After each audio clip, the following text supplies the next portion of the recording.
ஒரு சிறுமியின் கண்ணீருக்காக வந்த வாராகி அம்மன் கதை தெரியுமா? ஒரு ஏழை கிராமத்தில் 9 வயது சிறுமி சோகத்தின் அமர்ந்திருந்தார்.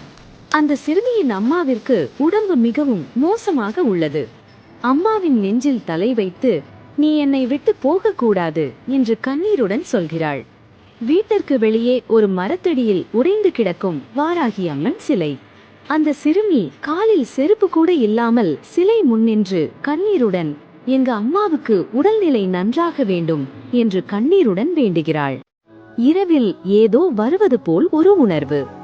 வீட்டுக்கு தோன்றும் வாராகி அம்மன். வாராகி அம்மனின் கண்கள் அருகிலிருந்து. கோபமில்லை, கருணை மட்டும். வாராகி அம்மன் அம்மாவின் நெஞ்சில் கை வைக்கும் நொடி வீடு முழுக்க இருள். அம்மாவின் மூச்சு மெதுவாக சீராகும். காலை விடிந்ததும் அம்மா நல்லபடியாக குணமாகியிருந்தாள். அவள் கையை பிடித்தபடி தூங்கும் சிறுமி. வீட்டுக்கு வெளியே உடைந்து கிடக்கும் வாராகி அம்மன் கல் சிலை. வாராகி அம்மனை முழு மனதாக நம்பினால் யாரையும் கைவிட மாட்டார்.